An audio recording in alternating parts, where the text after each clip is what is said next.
శాసనాల ప్రకారం శివుడు 3 స్థితులలో మనకు కొలువై ఉన్నాడు. వాటిలో మొదటిది నిర్గుణ స్థితి.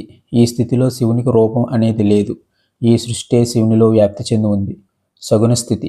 ఈ స్థితిలో శివుడే ఈ సమస్త లోకము. శివుడు చెట్లలోను, కీటకాల్లోనూ, జంతువులలోనూ, మనుషులలోనూ ఈ సమస్త సృష్టిలో కొలువై ఉన్నాడు. ఈ సగుణ స్థితిలో అన్ని రకాల ప్రాణులు శివుని నుండి వచ్చినా కూడా ఏ రూపం, ఏ ప్రాణి శివుణ్ణి వర్ణించలేవు. మూడవది నిర్గుణ సగుణ స్థితి. ఈ స్థితిలో శివుణ్ణి లింగాకారంలో పూజిస్తారు. శివలింగం అనే పదం సంస్కృత భాష నుండి వచ్చింది. శివ అంటే దైవం, లింగం అంటే ఆ దైవం యొక్క రూపం అని అర్థం.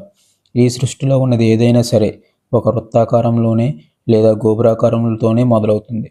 ఉదాహరణకు ఒక చెట్టుని తీసుకుందాం. అది విత్తనం నుండి వస్తుంది. విత్తనం సాధారణంగా వృత్తాకారంలో ఉంటుంది. శిశువు ఒక కణం నుండి మొదలవుతుంది. కణం వృత్తాకారంలోనే ఉంటుంది. అంతెందుకు, మన భూమి వృత్తాకారంలోనే ఉంటుంది కదా. నతస్య ప్రతిమా అస్తి.